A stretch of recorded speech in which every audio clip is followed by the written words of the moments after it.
What's Gucci party people? It's your girl Nicole Banister, aka Nikki Banz. I do this every single Tuesday, so welcome back to Nikki Banz Live! Woo-hoo-hoo! Here comes the money! Y'all already know I love my sound effects, so we have to get it cracking.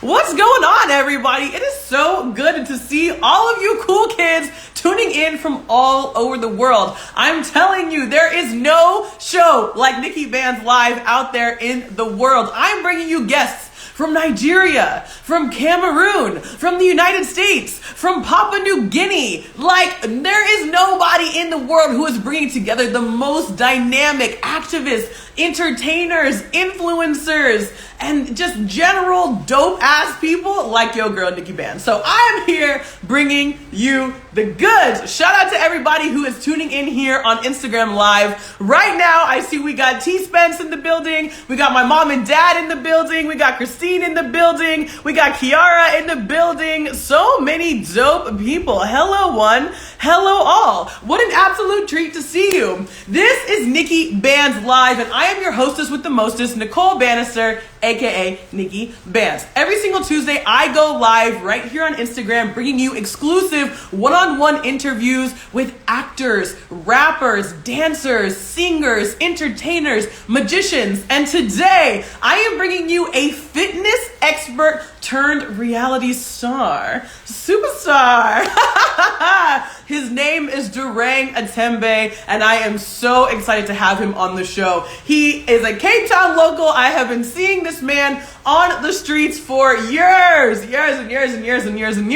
And now he is coming here and coming in hot to speak with me and to speak with all of you here on Nikki Banz Live. And speaking of the streets, let me just give y'all a little breakdown for what's going on here in Cape Town this coming week. This week is jam-packed for me. So you want to come meet me live in the flesh, in real life, then come do so. Obviously, tonight is Nikki Banz Live. Tomorrow, I'm going to be at Souk. Every Wednesday, I'm at Souk on Long Street. This Thursday, I'm going to be doing a First Thursday event called Blunder Nights at Africa Works on Bree Street. So come through and be giving a talk about some of my professional blunders throughout my career, of which there have been some pretty big ones.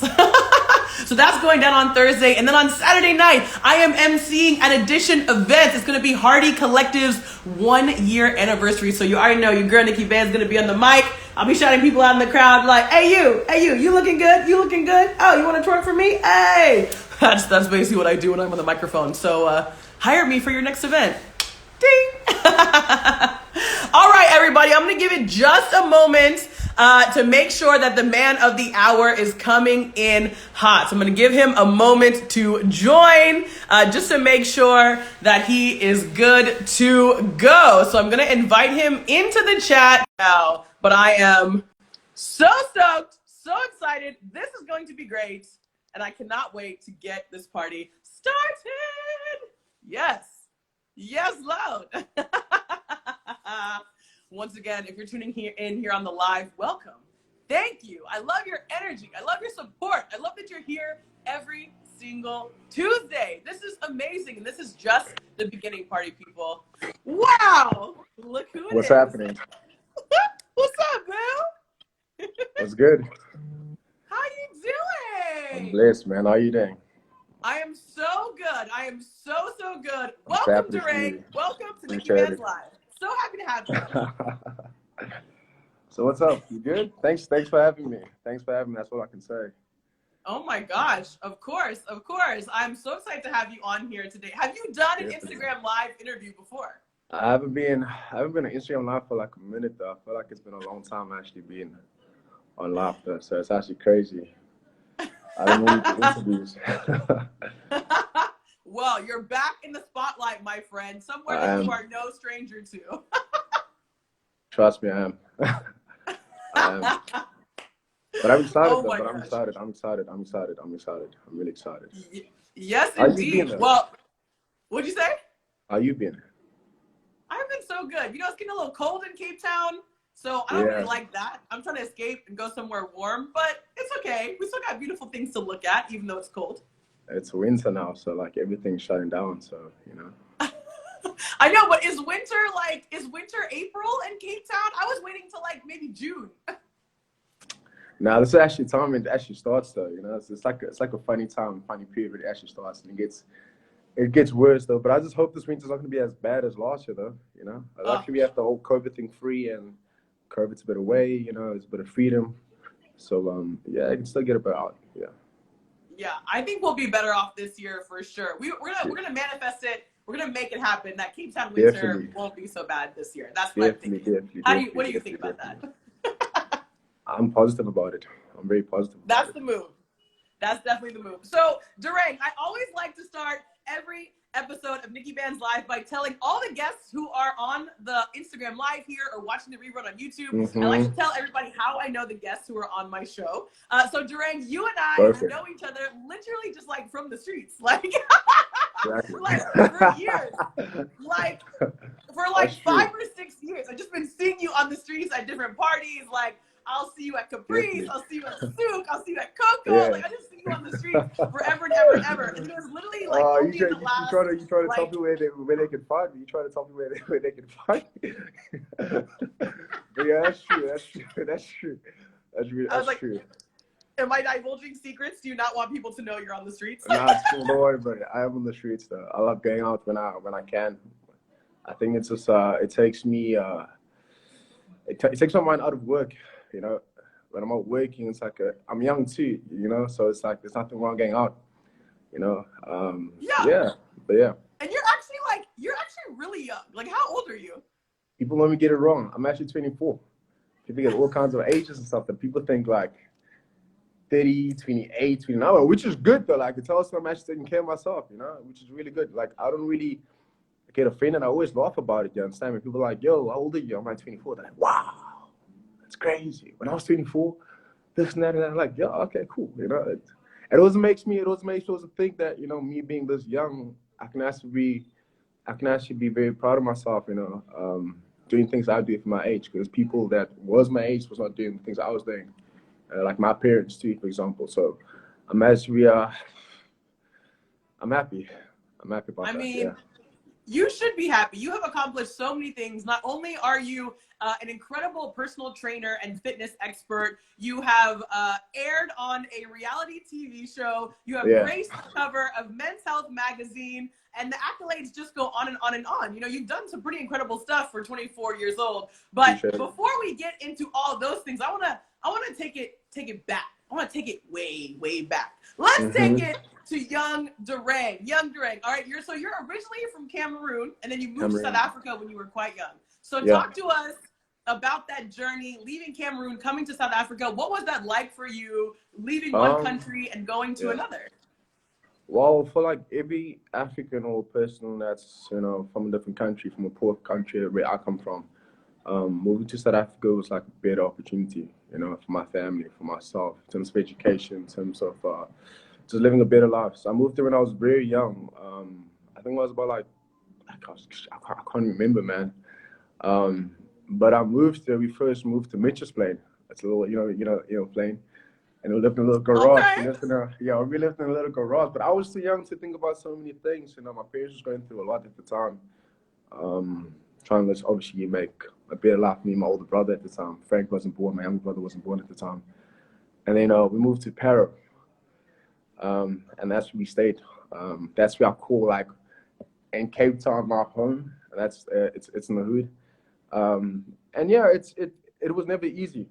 I can go on and on and on about things that I experienced, and I think that also made me very tough it made me very tough, made me mature at a very young age, because I've seen a lot at a young age. Do you understand me? And when you see a lot at a young age, you get kind of, you know, kicked into actually, you know, just grow up more faster.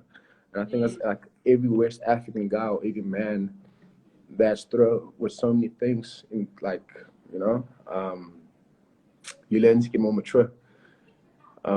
So I've seen the bad side of life. I've seen the positive side of life. I've seen the ugly side of life. I've seen, you know, the parts where you don't have something to eat at night, you know, when you can't, you know, when you're just thinking about the next day, what to do to survive. So I've seen it all.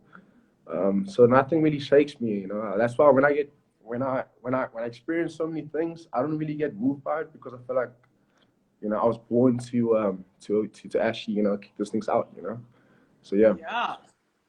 I mean, absolutely. Having to be that resilient at such a young age Definitely. really just, I mean, it adds so much to your life experience. And I can imagine it's one of the reasons that you're so successful at the young age that you are, because, you know, this stuff ain't new, right? Like you've been going through it for a while. And it seems like Yeah.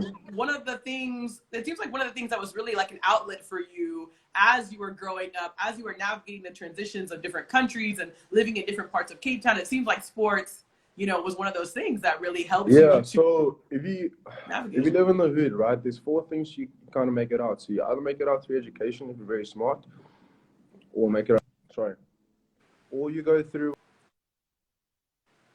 um, the legal way. I think that's how, or something happens to you. So I think that's the four ways that people actually make it out the hood. I got friends that's still in the hood till now that I went to high school and then I went to primary school with.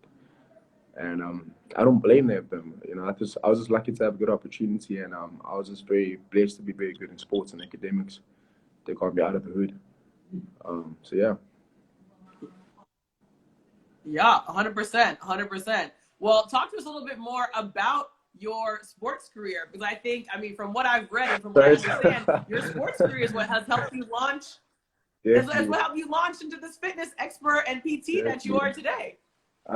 So when I moved there, I didn't know anything about rugby. I didn't know anything about the sports that's like cricket, none of that. I knew none of that. And I was just only soccer, you know. And when I moved here, I went to primary school. So I couldn't speak English first. My English was really bad. Oh, what? It was really bad, yeah. It was really bad. Moving from Cameroon, coming here, my English was really bad. So I went to this primary school, Pedal West Primary, and I was very shy.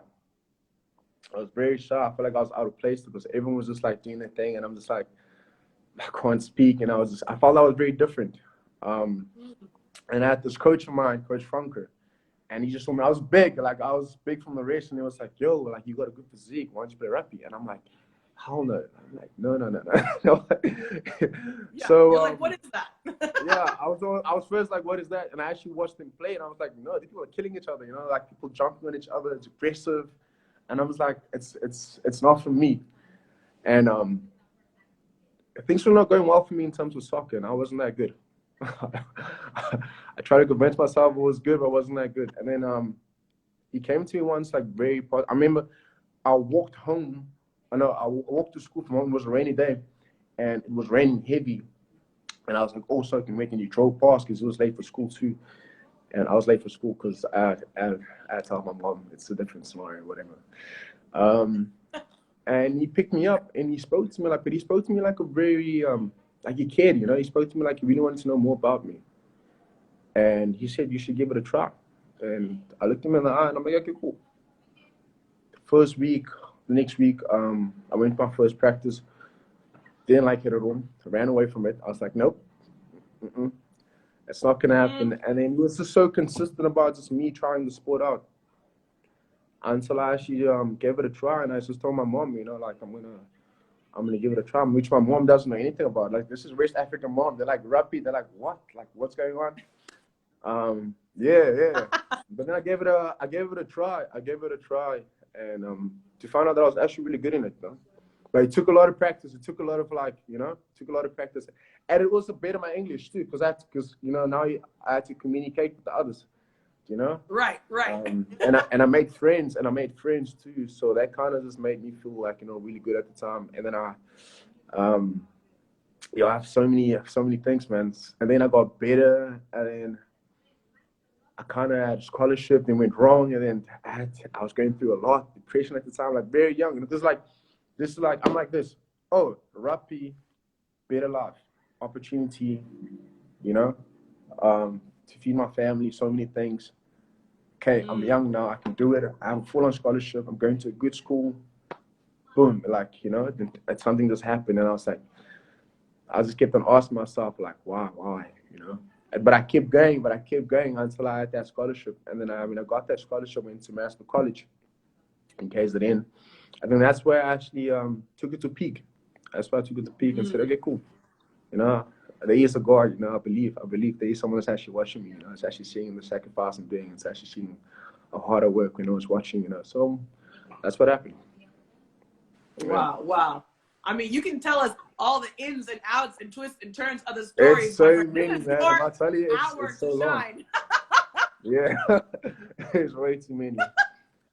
Literally, literally. But I think I think it's really inspiring to hear that, you know, there was hardship, something didn't work out with the scholarship, then you had to go back and then you had to keep fighting, keep pushing. Because Yeah, it's it was really, you know, to be honest with you, my parents didn't even know about it. Like, I was dealing with at the age of 14. Like, well, what happened after first scholarship going to high school, I was supposed to go to St. Albans College, and it's in Pretoria. And they didn't accept me because we didn't pass the test.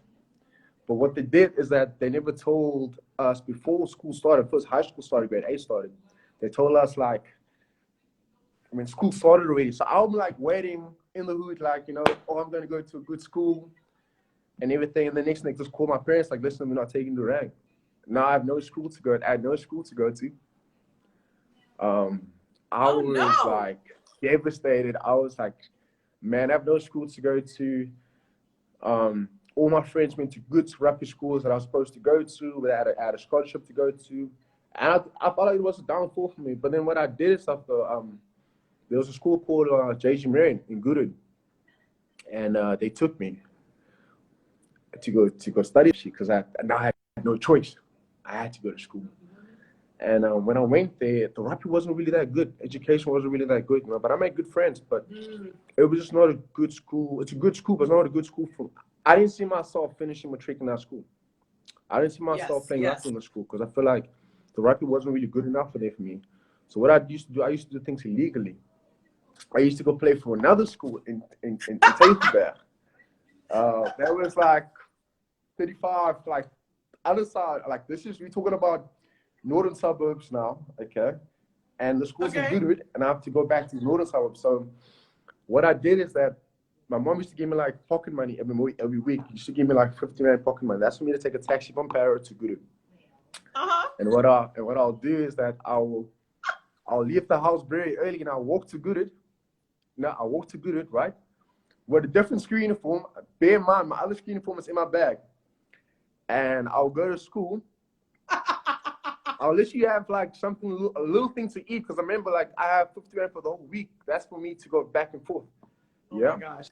And I'll like a little snack to eat at lunchtime. And then what I'll do, I'll take a taxi to like let's say Salem Center. That was like, you know, and I would walk from Salem Center to Protocol for that.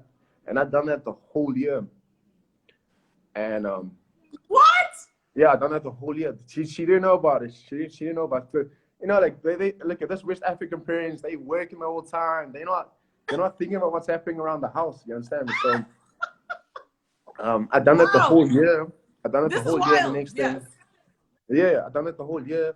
And the next thing, I used to play with like all these good schools. Next thing, like I had a good teacher in primary school. She was like a mom to me, like you know, someone that really, you know, was there for me when I was going through a hard time. You know, someone that supported me, that fed me, you know, that taught me, like, you know. My mom was just dealing with her own stuff, you know, which I still love a lot for that, you know. But you know, I understand that's just the way you're raised up.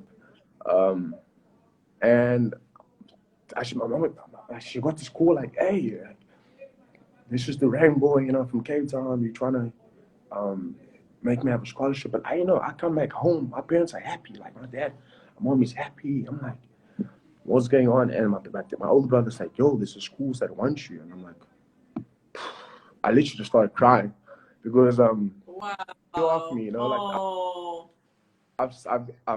I experienced a lot back and forth, you know, but I told myself I have to keep going. I have to keep going. I have to keep going. I have to keep going. Coming home to like that kind of news just made me actually very emotional. That actually told me, okay, cool, you know, after that whole scholarship missed out that I did and experiencing all these things, and for me now going to a school that I can never imagine going to, you know, like it was very expensive, but it was one of the best schools in South Africa, you know. So I was really happy. Yes. I was really happy. So yeah, that's how it all started. And then when I got to the school, I just had to do what I had to do, you know. So yeah. Wow. That story story Mm-hmm. is just wild. And I just think, like, for you to be so doing many, that, man. it's crazy. And you were like There's 13, so 14, like, yeah. years old. For But you to you be see, doing but you that, see, like, but you see, but you see, that's the mindset we grew up to have. You know, that's the mindset we grew up to have. So it's like when you leave the house, in my culture, when you leave the house, you're a man. No matter how old you are, you're a man. You yeah, can't be like, oh, I'm still a boy. No, you're still young. You make mistakes. You're supposed to make mistakes. You know, like it's nothing wrong making mistakes. You're still of young. course. But when you leave the house, like it's either you come back with bread or you come back with nothing. Wow. Wow, wow, wow. I mean, I Yeah. think like it's this story of tenacity, of resilience. This is exactly the type of stories that people need to hear because, you know, I think especially now with as successful as you are with all of your fitness ventures, everything that you're doing in terms of, you know, entertainment, I think it's really easy for people to just look at you and think, okay, you know, this guy, he just looks good and he just gets good gigs and like that's it, right? But there's this huge story of overcoming challenges Yeah. that I think is really critical to who you are. Yeah. And I think that's a story that's not often told. To be honest with you, sometimes I don't have to tell people about my past, about things I've been through, because it's none of their business, you know. I get times people meet me and they put me in this box in this picture, but they don't really know the kind of person I am, which they don't have to, you know. It's fine. I always put on a smile, walk past. Always show respect. My parents always told me, always show respect, you know, always show love, never show disrespect, you know what I mean? Because people don't really have to know about, you know, the things you've been through and stuff, you know. I think that's only your journey. That's true. Yeah. That's true. So from that, like, I always get that persona. You know, I always keep that energy, like, you know, like at the end of the day, like I'm still gonna sleep. I'm still gonna be fine. I'm still gonna do my thing, you know, like it is what it is, you know. But yeah, I've been through a lot.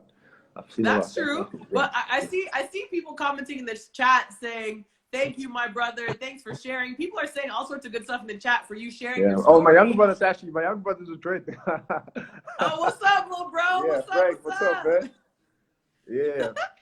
But do you think that there's some merit in sharing your story and in sharing some of the challenges you've had, even though you like to keep those things more reserved? Can you see how your story could inspire others? Yes, definitely. Look, the place I grew up in Peru, there's a lot of people I go back and I still feel like, the reason, okay, let me ask you, the reason why I'm so pressurized to actually just like be better every day, even though about the little things I get, I appreciate it, because when I go back home and I see like friends and like people that's in the hood, I'm like, they so stuck. And yeah, I am actually like living in a nice room, you know, like having electricity and like, you know. So I'm like, what can I actually do to actually go back and just like provide, you know, for my family, but also for the people, you understand me? Like, you know, what can I do? Because like even them seeing me is like, they see me as a person that's done a lot, you know. But at the same time, like, you can also do exactly the same thing I do, you know. But just they don't have that someone like they don't have that guidance. Like I never had that guidance. I had that guidance by myself though. But you know what I mean. But now you can have. Now we have so much opportunity to actually just like help others and talk to others to be better, even the smallest words, you know. So yeah, like that's how I see things. That's why I'm there's so much things in my mind. If you actually like, if I spend time alone, if you spend time alone with me, you will understand there's so many things in my mind, because I think so many things in that aspect, you know. So yeah. Well, I think it's great that you have so many things running through your mind, because, you know, we need young, creative, dynamic, talented minds like yours, thinking about how to shift the way that this world perceives men, thinking about how we shift the way that this world perceives people in the hood, all these sorts of stereotypes and misconceptions that people have. They're only going to be combated, you know, from people like you who are constantly thinking and constantly innovating. So talk to me a little bit. I mean, we obviously talked about your journey, some of your childhood, coming to South Africa, your journeys getting into, you know, some of the top schools, playing rugby, and that has now transitioned into you being a personal trainer, a fitness expert. Talk to us about what you're doing now in terms of fitness. And I have a degree, and I'm a biokinetic degree, but I'm a biokinetic too. Oh, hold up. Okay, biokinetic degree. Hold up. Okay, let's make sure we get the receipts. Let's make sure people know. And he also got a biokinetic degree. Cha-ching, cha-ching. Yeah, I do. He's educated. Nicki's up, okay? So yeah, what's the question again? Sorry, what's the question again? The question is, talk to us about your fitness. Like, what is your fitness company, business? What are you doing right now in terms of fitness, and why are you doing it? So when I finished my degree, COVID was still like a thing, so I didn't really know how to actually get about that though. Must understand, like rugby was all a part of my life for like the longest time, and coming back off my injury and stuff, that like I didn't know what to do. I was very lost. They say a lost soul. You know, I was very lost, man. I was very lost, and then I just happened to have people that actually just showed me like, hey, like you used to be the rugby guy. Like, why don't you get into training? And I just got into it. I just got into it. And, I was very nervous at the start though, but I just felt like it was something I knew I was very good in. At time, I just knew I was very good in, because like when I train myself, I actually train very hard. But why can't I can tell people what to do? And yeah, I just kind of just moved the whole thing to a high performance training when it comes to boxing, when it comes to weight training, athletic training, mobile training. So many things that my clients obviously want. You know what I mean? So, and boxing too. So, you know, I had to learn, I had to learn a couple of stuff to actually make my profile more bigger and more successful. Okay. It seems like Durang has paused for a second, but we'll let the young man get back in just a moment. If you are not following Durang on Instagram already, at Durang Atembe. If you're not following me, at They Call Me Banz, I'm gonna need you to go ahead and hit that follow. You can also go on the top of your screen where it says NIKKI BANZ Live. There's a little arrow down. Click on that. Follow me. Follow Durang. And we're going to keep this party going. Durang has left. He probably got a phone call. You know, maybe one of his clients. Maybe somebody called him. Don't worry, party people. This is show business. We go live. The connection breaks. Honestly, in South Africa, there could be load shedding. You never know. But we're going to get him back in just a moment, party people. Stay on the live with me. We still got 30 minutes to go. I see people in the chat. Hey, Nikki, what's good? What's Gucci? Hey, boo. What's up, everybody? It's your girl, NIKKI BANZ here. And we're going to get Durang back in just a moment. But like I said, if you're not following me, at They Call Me Banz, follow me right now, and at Durang Atembe. We're going to get him back on in just a moment. Don't you worry. But otherwise, I mean, I think this is just such a cool story. You know, like everybody that I have on my live show here on NIKKI BANZ Live, I bring different people every single week, you know, with the hopes of telling real, honest stories about people's lives, about the challenges they've overcome, their stories of resilience, right? It's not just people who are, you know, people who look good, people who are influencers, people who have some kind of celebrity status. It's not just about that. It's about how do you leverage your fame? How do you leverage your following to actually do good in the world and to actually change people's lives and actually make an impact? And that's one of the things I'm really trying to bring here to NIKKI BANZ Live, which is why I do this every single Tuesday, 8 p.m. here in South Africa, 2 p.m. if you're on the East Coast USA, 11 a.m. if you're on the West Coast USA. If you are in Cameroon or West Coast of Africa, where Durang is family from, you know, it's 7 p.m. on every Tuesday. So don't worry, party people. I'm going to get him back in just a moment. If you're here, go ahead and drop a line in the chat. Tell me, where in the world are you? What country are you in? Tell me, drop me a flag. Give me something. Tell me where y'all are at. I want to know. This is the beauty of IG Live. I can actually engage and interact with you, the people who are here on my show. So tell me where you're from. Let's chop it up a little bit. And in the meantime, I was mentioning this at the beginning. If you are in Cape Town, South Africa, this week is lit for me. I'm gonna tell you on my schedule. All right, tonight, I've got NIKKI BANZ Live. Tomorrow I'm at Souk. Come through to Souk. Okay, I'm at Souk on Long Street tomorrow night, Wednesday night. On Thursday, I'm at Africa Works giving a speech on professional talk. So I'm giving you a professional talk. All right, and then on Saturday I'm emceeing at Hardy Events, Addition Events, Hardy Collective in Woodstock. So come through. Durang is coming back right now. And I see we got people from everywhere. Yo, sorry about that, man. Sorry about that. It happens. Hey. Sorry about that. Yo, it's all good. Don't even stress it. This is show business, baby. I was just chopping it up with everybody who was in the chat. You know, we got people from Yeah. Texas, people from Dubai, people from Singapore, people from South Africa. Well like, done. we got a real international crowd here, Durang. The whole world is watching. I love it, man. Keep it going. The people from Cameroon, Yes. my people from Cameroon at. Yeah, where's Cameroon at? Anybody from Where's Cameroon? Cameroon at? Tell us in the live chat if you got somebody, if we got somebody here from Cameroon. But let me just say, before we continue, Durang, if anybody actually wants to ask Durang questions, your girl NIKKI BANZ is gonna hook you up. So on the bottom of the screen, there's a little thought bubble with a question mark in it. Click on that and you'll be able to ask questions in the last 10, 15 minutes of the live show. It's an hour-long live. We're halfway through. The last 10, 15 minutes, I will ask Durang your questions. So if you have questions, once again, bottom of the screen, click on the thought bubble with a question mark in it, and then type your questions, and I will ask Durang any and all questions that you, the people, you, the fabulous audience, have for Durang. So go ahead and use that. And thanks for vibing with me, even while we were, you know, waiting for Durang to come back and make his appearance. So thanks, boo. Thanks for coming back. I'm really sorry about that. I'm really sorry about that, man. Oh my gosh! Don't even stress it. Don't even stress it. You were telling us about your clients, the types of services that you offer, and so I think what I did was like, what I did, I looked at all the trainers around Cape Town, and I was like, what can I do to actually be a bit different, you know? I think if you're a lawyer, if you're a doctor, what is it about you that's very different to the rest? You're gonna have to find your weakness and find their weakness and stuff that actually make it very strong. And on the side, I'm doing things on the side which I can't talk about. You know, it's my business, not for someone else here. You know, but what I did is that I actually just went to like different companies, different people, and a lot of people obviously can't afford to actually pay gym memberships, you know, because they have family, they have kids, they have priorities. So I went to other companies and I said, listen, you employees, some of them can't pay memberships. You understand? Why don't you, as companies, actually,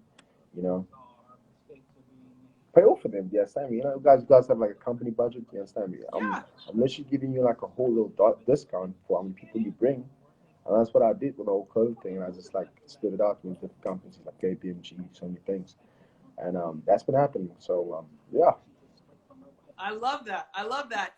It's that creative spirit. It's like how you pivot in the middle of a pandemic, right? What are you going to do? You're going to think about new ways. Exactly. You have to be very different. You have to be different because look, we're all hungry, man. We all want to eat. You know, we all want to eat things. So it's like you have to just like think out the box and just like For sure. And I think one of the questions I want to ask you is because I know that like on the outside, fitness is like it's sexy, right? Like you're working out, you're sweating, you're getting this like hot bod, whatever. Yeah. But fitness to me is so much more than that, right? Like it's about wellness, it's about your mental health, it's about your energy. Definitely. So talk to us a little bit more about like the holistic approach to fitness or to wellness that you take with your clients. Well, for my clients, so they pay me to what? Give them the best results, right? Yeah. So I make sure that I give them my all, because the minute they pay me, it's my job to actually make them look good. As much as their job when I'm not there to make themselves look good. Do you understand me? So I always tell them, your fitness is life. You can't run away from fitness, you know.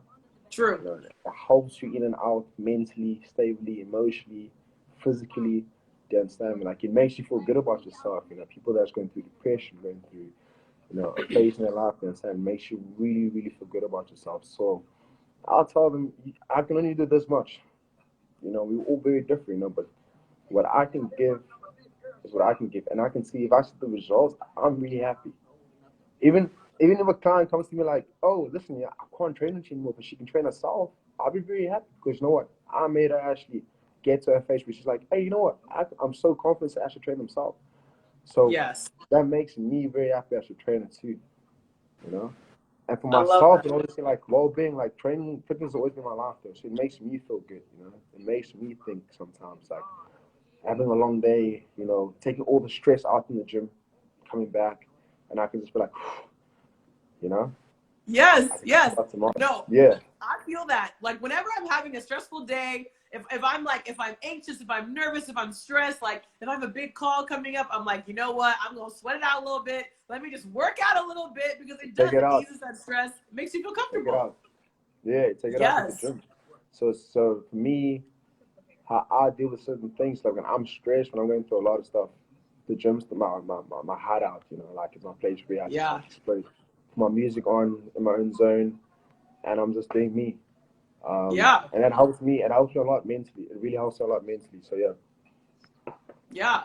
So during when you're not in the gym, when you're not with clients, when you're not on the streets, what are you doing? What do you do in your spare time? What are your hobbies, Durang? The people want to um, know. to be honest, I love sleeping. I love sleeping, man. No, to be honest, What? yeah, I'm being dead ass. I love sleeping. So if I'm not doing that, I don't really watch TV. I don't really Okay. watch TV.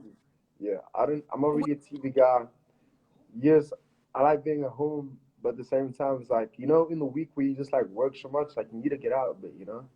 But when I'm not out and stuff, like I sleep. I sleep. So, okay. So the real question is, when you say you like sleeping, are you talking about Yeah. sleeping alone? Yes.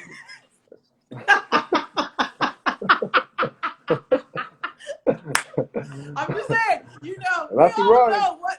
There's nothing wrong. There's nothing wrong sleeping alone. There's nothing wrong sleeping alone. You know what I mean? But like, yeah, I do love No, sleeping no, alone. no.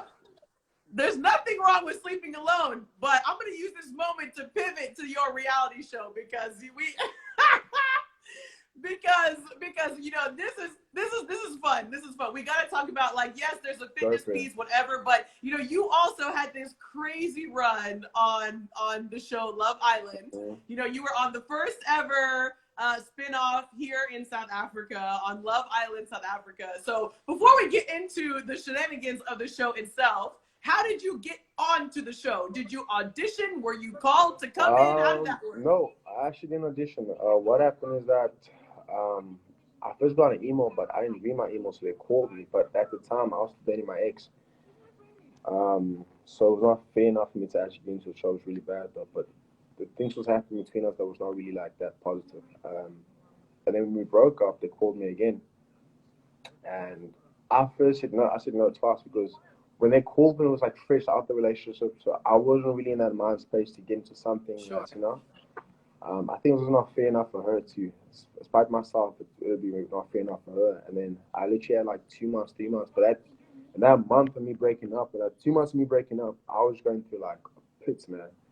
And I had a homie, a close friend of mine was like, yo, like, we know you like this, man. Like, you this guy is always taking care of himself, always with a nice haircut, always, but. And I was just eating, and I was just eating, I was just doing the most. I was eating, I was just doing the most, and I was like, like, what's there to lose? So they called, I'm like, cool, I'm ready to actually just give it a chance. But I didn't really know about the show. I watched, but I didn't really know about the show until I got into the show. I was like, no, this is actually very difficult. This is very tough. It's very tough. Yeah. But it was a good experience. It was a good experience, man. It was a really good experience. Yeah. What was one of the hardest things about being on a reality TV show? Um, I think coming out of it's really harder than being inside. But being Okay. inside, being inside, if you not yourself, then it becomes hard. But you yourself, it's not really hard though. Like for me personally, like I was myself 24/7, off the camera, on the camera. I didn't care about what persona the camera made me look out in public because that's what it Uh-huh. really means. I didn't really affect by it. I was just being me. Um, when you come out the show, that is something that's very difficult because Okay. now people know you from TV and they have this character for you on TV, but they don't really know you. So when you come Mm. out the show, you think it's all excited, all games. Hey, you can take a photo, so many things, which is cool. You're excited, you're getting excited about it. So much flashlight. People want to be around you. They ask you so many questions. But then you start acting, you start asking yourself like, what's the intention? You understand? Like, there's so many things that was weird about it. And then people like Oh. talk to you like they know you, and I'm like, then you start going through your own mental. You go through like a mental health, going through a lot of stuff because you get all these comments thrown at you, like if it's social media, if it's people in person. I mean, people. Uh-oh. It looks like Durang has paused again. I have a feeling that this man is just so popular, he keeps getting phone calls. If you get a phone call in the middle of an IG live, it will stop the live. So, your expert tips, expert advice from the girl NIKKI BANZ, who's been doing Instagram lives for about just like over 6 months now, is you got to keep your phone on airplane mode. You got to keep your phone on airplane mode, and then you just keep your Wi-Fi on, okay? Because then no one can actually call you. I mean, if it's a WhatsApp call, yes, maybe that might disrupt you, but like if it's an actual phone call, it's not going to come up. So that is your fun fact. That is your fun tip from NIKKI BANZ. Your IG Live hostess with the mostest. What are other fun facts about IG Live as I basically waste time until Durang comes back? Other fun facts are, if you're going to start an IG Live, you always got to introduce yourself. You got to introduce your guests. And the most important thing is that if you're going to save the live and you're going to share it afterward, then you actually need to start off the show with a bang. Like every time I start my live show, it's hello everybody. It's your girl Nicole Banister, aka NIKKI BANZ. I always start like that because what happens is that when you share on Instagram stories, right, all you see is the first 15 seconds. So that's literally all you see. So if I'm there like looking crazy or waiting for a guest to come on, if I'm like just quiet, like waiting for people to come on the live, then when you share it onto your IG stories, then everyone's like, what is going on? This is weird. They're not going to want to click on it. Even if your guest is Barack Obama, they don't care because you're like, you started it off weird, right? So anyway, those are my fun facts for you. I'm like, what other advice can I give you while we patiently wait for Durang to come back? Yo, I feel like for real, I have learned so much from doing this live show. Like I said, I'm on live like every single Tuesday. I come on with different people from all over the world, and it's like, what do I do if the Wi-Fi goes out? What do I do if the electricity goes out? What do I do if my guest like hangs up in the middle? What do I do if the whole live just stops all of a sudden? You know, this is all the things I gotta think about as a live show host. I don't know. But shout out to all of you who are still here. We've got 15 minutes left of the live. I'm trying to see. I don't have any questions for Durang yet. But remember, y'all can ask questions at the bottom of the screen. You click on the little thought bubble with the question mark. You can ask questions for me, for my guest. Oh my gosh, I see a comment in the chat saying, when will I be on a reality show? Oh, Lord have mercy. I am ready to be on a reality TV show. I'm ready to be on any TV show. So call your agents. Call Netflix. Your girl NIKKI BANZ is ready. I'm ready for my debut. Fun fact, your girl NIKKI BANZ is actually filming a TV series in May. You heard it here first, party people. So I'll let y'all know all the deets once that comes out. But I'm looking to do a lot more stuff in TV and live show hosting. I see we got Persian Black Queen in the building. How are you, Azizam? Salam, salam, salam.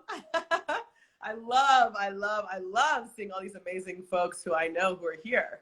Let me see if Durang is back in the building. Let me see if I can get him back on the live. But in the meantime, you just get to sit and listen to me chat it up. Did y'all know that the 1 year anniversary of NIKKI BANZ Live is coming up soon-ish? It's happening in August. So if you are in Cape Town, I'm going to host the live here in Cape Town. It's going to be like a thing. Like right now, I'm just in my living room. You know what I'm saying? I'm just in my living room doing a live show.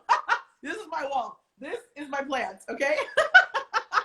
But for the 1 year, I want to have a live studio audience. So I'm trying to do some big things, trying to find some sponsors for some food, for some drink. I'm going to have a little party. So just putting that out there. You heard it here first. Oh, thank you. You're doing big things. Oh, I love the chat. I love the chat. Y'all are so amazing. Merci, merci. Thank you to everybody.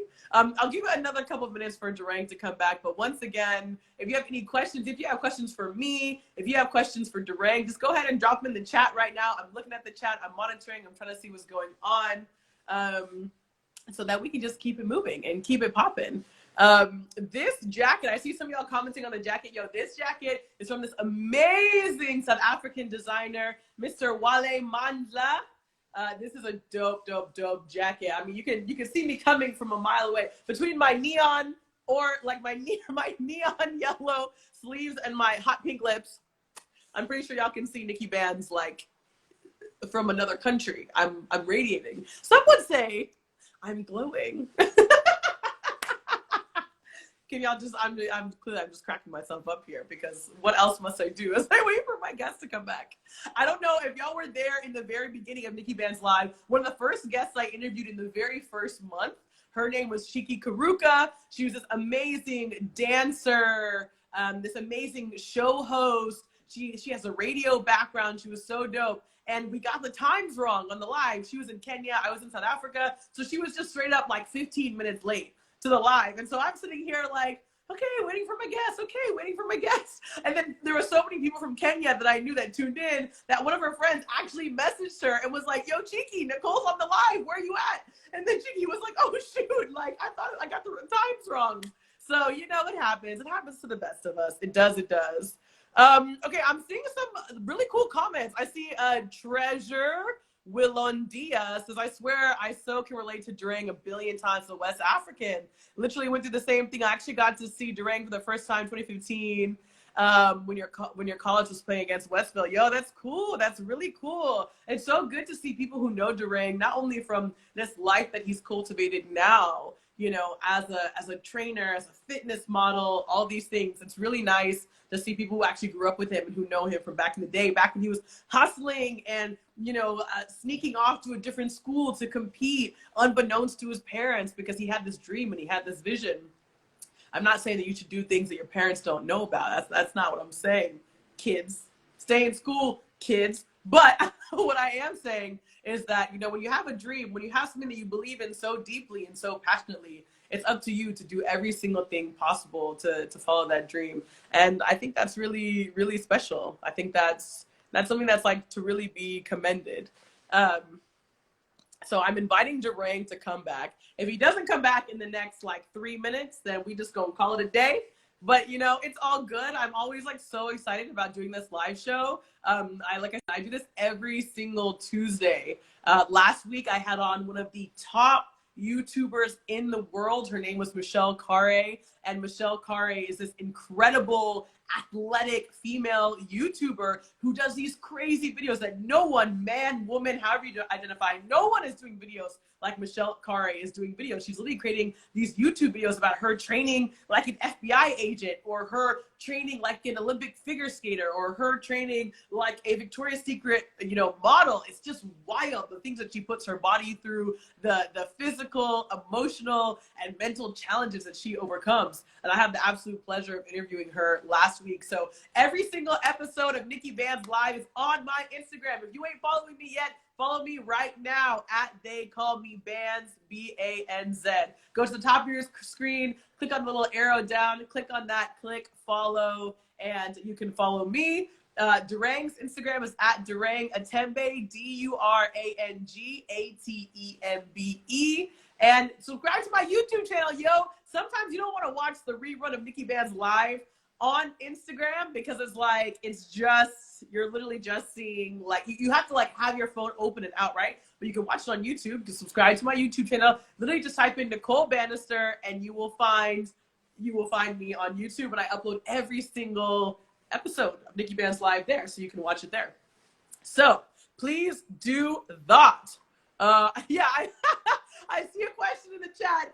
Phoebe Dunn is like, wait, where's Durang? I know, where is Durang? Durang was here, and then, you know, he got cut off, so now he ain't here anymore. But we try to get him back. Fingers crossed.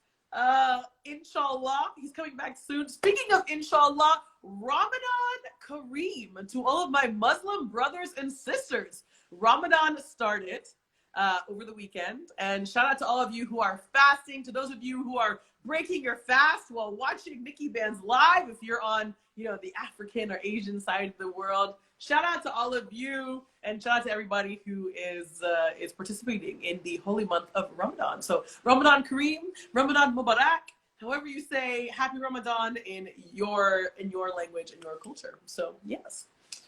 All right, party people. Well, we don't know where Durang is, and as much as I would love to just sit here and talk to you for hours and hours and hours, I'll probably just call the live off. We've had a very strong 50 minutes, so that's almost an hour. We were like 5/6 of the way through, you know what I'm saying? So we were almost there. Shout out to the people that are still here just listening to me chit chat.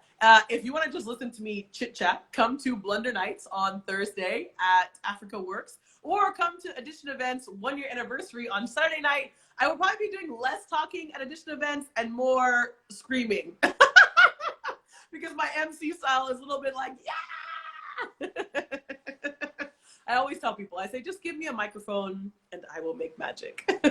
All right, everybody. My name is Nicole Banister, aka NIKKI BANZ. Follow me on Instagram at They Call Me Bands. Subscribe to my YouTube channel. Just type in Nicole Banister. You will find me. Thank you for tuning in here on NIKKI BANZ Live. We'll figure out what happened to Durang. We'll make it work. We'll make a plan. Maybe we'll even have him on again. Maybe we'll go live from the club tomorrow night because Durang likes the streets and so do I. So we might be there together. We'll go live from there and give a little update to everybody. So thank you, everyone. Happy Tuesday. Thank you for tuning in here with me on NIKKI BANZ Live.